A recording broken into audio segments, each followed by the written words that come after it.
gelme bû Dilvan İmadedîn jî li Manchester li germe bû li ser vê mijarê em berdewam bîn siyaset û yasa û biryarên nû yên Yekîtiya Ewropa li hember çarenivîsa penaberan koçberan ku beriya niha nûşeganên me jî amaje pê kir ku roj bi rojê tundtir dibin îtir çansê rastrawan li Yekîtiya Ewropayê li Brîtanyayê ser dikevîtin ji bo vê çendê ku ev jî di berjewendiya penaberan danîne çûn yek ji dirûşmê rastrawan ew e ku dijî penaberan e taybet penaberên ku bi qaçax derbas dibin û penaberên ku niha jî di nava welatên wan da jiyanê derbas dikin ku hewlek heye nizîkî 2 milyon penaberan baykût bikin di Almanyayê da.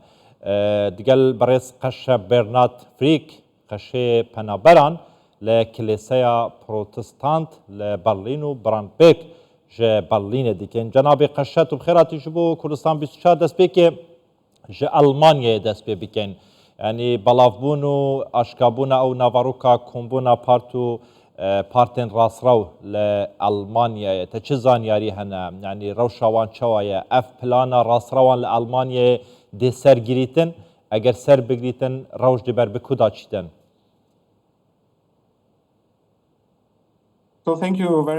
زۆر سپاس بۆ میوانداریکردنم. بەخێر بێ. بەڵێ لە چەند ڕۆژی ڕابردوودا دۆخەکە زۆر سەخت بووە لە ئەڵمانیا ئەو دەنگانەی کە پارتە ڕاستڕەوەکان هەیەنە سەبارەت بە ئەو دۆخێکی هەندێک جاریش لەلایەن چینی ناوەڕاست کۆمەڵگاوە گوێبیستیان قسانە دەبین ئەم پلانانە هەرگیز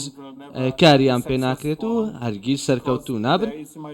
چونکە زۆرینەی خەڵکی کە لە ئەڵمانیان پێشوازی لە پەنابەران دەکەن و خۆشحاڵن بۆی کە ئەم خەڵکانە پارێزگاریان لێ بکرێتن لە نێو ئەڵمانیادا بۆیە من بڕوام وایە ئەمە سەرکەوتوو دەبێت ئەگەر ئەمە سەرکەوتوو بێ ئەمە کۆتایی دیموکراسی و کۆمەڵگەی کراوە دەبێت لە ئەڵمانیا. زۆر باشە کلیسەیان لە یەکێتیا ئەوروپای تایبەت لە ئەلمانیا و بریتانیاژی ینی ڕۆڵێکا بە باندۆر هەیە لەسەر حکوومەت و ڕایا گشتی وەکە کلیسای وە چه هاریکاریەک چ پشتەوانیەک ji بۆ کۆچبەران دەربڕیە ji بۆ vê çendێک و ئەو پلانên ڕاستڕەوان سەر نەگرن.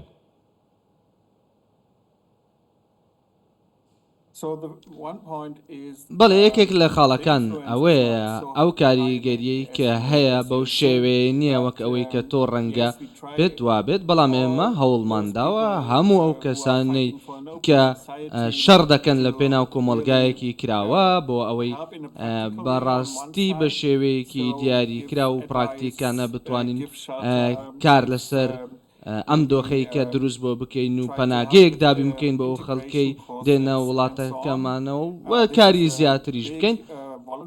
ئەمە کارێکی خۆبەخشانەی گەورەیە نەکتەنیە لە نێو دامەزراوەکاندا بەڵکو لەلایەن خۆبەخشەکان و لەلایەنەکانی دیکەی نێو کەنیسەکاندا لە تەواوی ئەڵمانیادا دەتوانی ئەم هەستە بەدی بکەیت لە نێو خەڵکیدا وەلایەنەکانی دیکەش دەیانەوێت کاریگەریە سیاسیەکان بەکاربێنن بۆ ئەوەی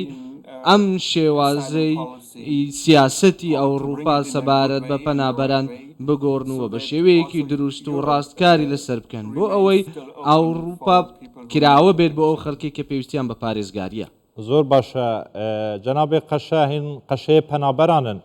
لە کلیسا پرۆتەستانت لە بەرلین و براندبێرگ و ئاشنایی دیگەل پەنابەر کوچبەرین کوردان هەنە ئالیکارین وەش بۆ کوچبەران چنە ئەگەر قەستاوە بکەن.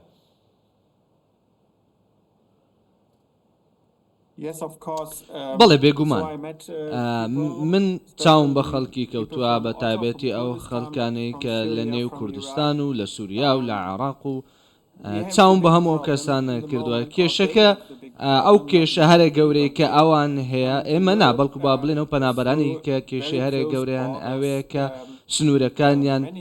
زۆر نزیکە و زۆرێک لەو خەڵکەی کە لە ڕووسیاوە و لە بێلاڕووسەوە هاتون و لە نێو هاتونەتە پۆڵندا و دواتر شاتون بۆ ئەڵمانیا ئەمە تەواو دۆخەکە بۆ ئەوان سەختە وە گەشتێکی زۆر سەختیان هەبووە خەڵکانێک لەسەر سنوورەکاندا مردوون خەڵکانێک بریندار بوون لەسەر ئەم سنوورکانە هیچ هاوکاریەکی پزیشکیان پێ نەگەیشتووە ئەگەر ئەوان سەرکەوتوو بن بۆ ئەوەی بێنە نێو خاکی پۆڵەندا و بێنە نێو یەکێتی ئەوروپا و یاخود کۆمەلگەی ئەوروپا ئەوان دێن بەرەو ئەڵمانیا. ئێمە یاسایەکی ئەوروپمان هەیە تەنیا یەک وڵات بەرپرسیارە لە خۆگرتنی پەنابەرەکان بۆیە پێویستە ئەوان ئەڵمانیا دووبارە بەجێبێنەوە بگەڕێنەوە بۆ پۆڵەندا. بەڕاستی ئێمە هەوڵمان داوە هاوکاریان بکەین لە ئەڵمانیا بمێنەوەوە پرۆسەی پەنابەریتەکەیان لە ئەڵمانیا بۆ ئەنجام درێت بەڵام ئەمە زۆر سەختە بۆ ئەوان و بۆ ئەوەی بێنە ئەڵمانیا و دواتر سەرکەوتوو بن لە ئەڵمانیا بۆ ئەوەی بتوانن مافیمانەوەیان پێ بدرێت و خانوویان پێ بدرێت کاریان پێ بدرێت و ژیانێکی سەلامەتیان هەبێت سەختە بۆ. باشە بەڕێز قەشە تو ئامۆژگاریە vەیەکێ دکێک و کەس دەربازی ئەڵمانیا نەبیتن چون ڕەوشە پەنابەران کوژبەران ڕەوشەکە پر زەحمەتە لێ ئەگەر پەنابەرێک دەربازی خاکەوە بیتن دەربازی ئەڵمانیای بیت هەنگوەکە کلێسا ینی چه ئالیکاریەوان دکەن تایبەت بوو نمونە ئەگەر پەنابەرێکی کورد کوچبەرێکی کورد نهادا دەربازی ئەڵمانیای بیتن چاوە قەستاوە بکەتن ش بۆ بێ چەندێ هەنگ خۆلێ بکەن خوددان ببن پارێزەر.